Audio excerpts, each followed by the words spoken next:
Bom, e essa imprensa, gente? A imprensa é um retrato do país, né?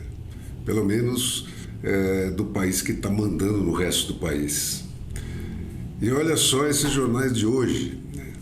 Da maior cidade, do maior estado do país, jornais que até hoje jamais deram qualquer nota para registrar, que dirá para denunciar as inúmeras provas da autoria Yankee do golpe para derrubar o Bolsonaro, que continua em curso no seu próprio país. Dão manchete hoje com a ameaça do Trump, né, de autorizar ações secretas da CIA para derrubar o Maduro.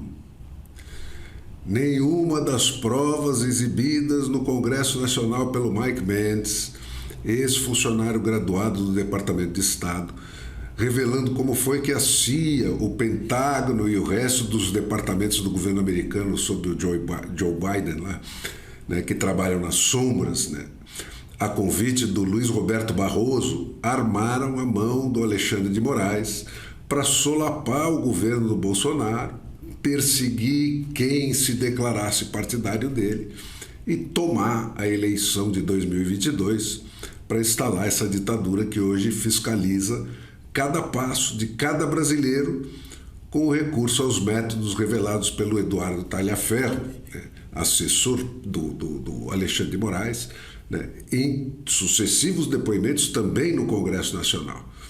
Nada disso teve a sua existência sequer registrada por esses jornais.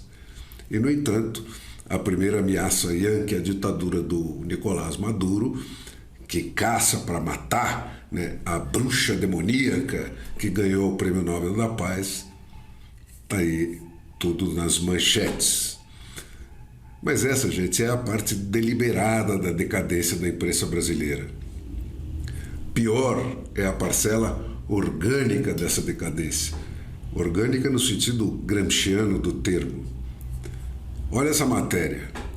O governo começou a dar o troco no Centrão e a remontar sua aliança para a disputa eleitoral de 2026. Começaram a ser demitidos todos os indicados pelos 251 deputados que votaram contra a medida provisória alternativa ao aumento do IOF. Nós precisamos reorganizar a nossa base.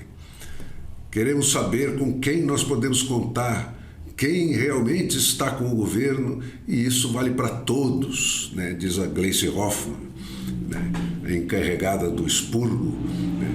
O corte não é partidário, mas diz respeito ao comportamento do parlamentar que integra a base do governo nas votações.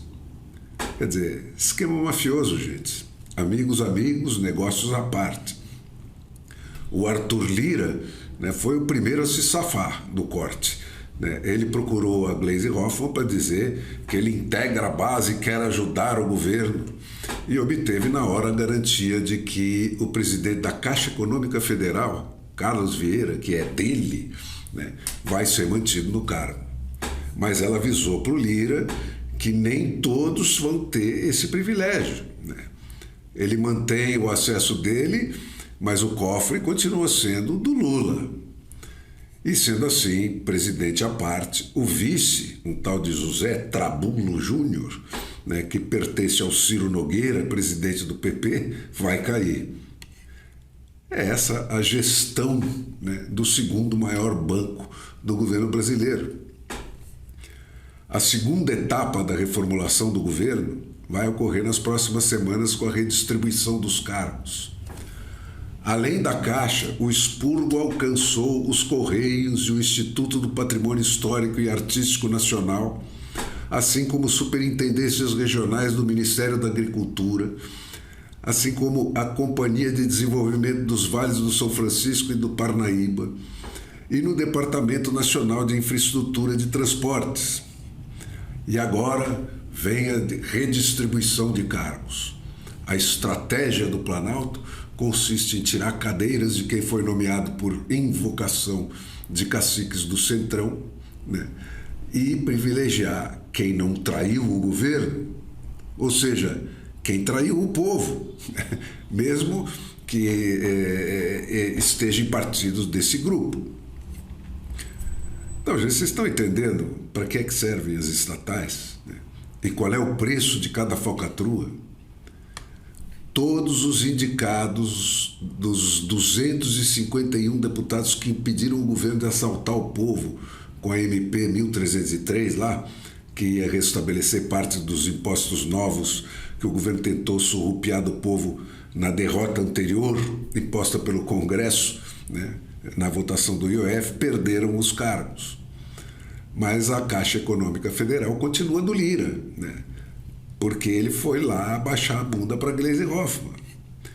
E tudo isso, gente, são apenas e tão somente prêmios para quem se acomplicia com o governo nos grandes assaltos à população nacional que ele perpetra.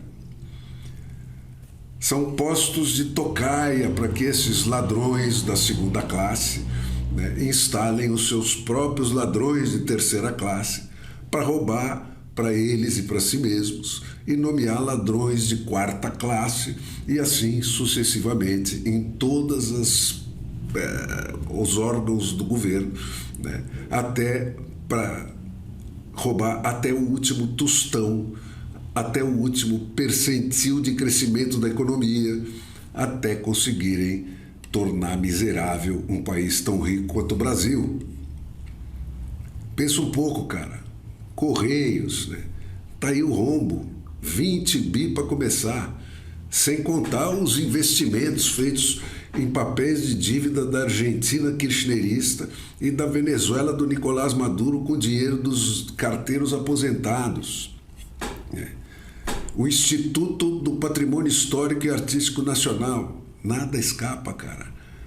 Pensa só como é que se rouba num órgão como esse, né? Embargando obras, vendendo desembargo, distribuindo emprego para a terceira e a quarta classe de ladrões, e vai por aí. As superintendências regionais do Ministério da Agricultura.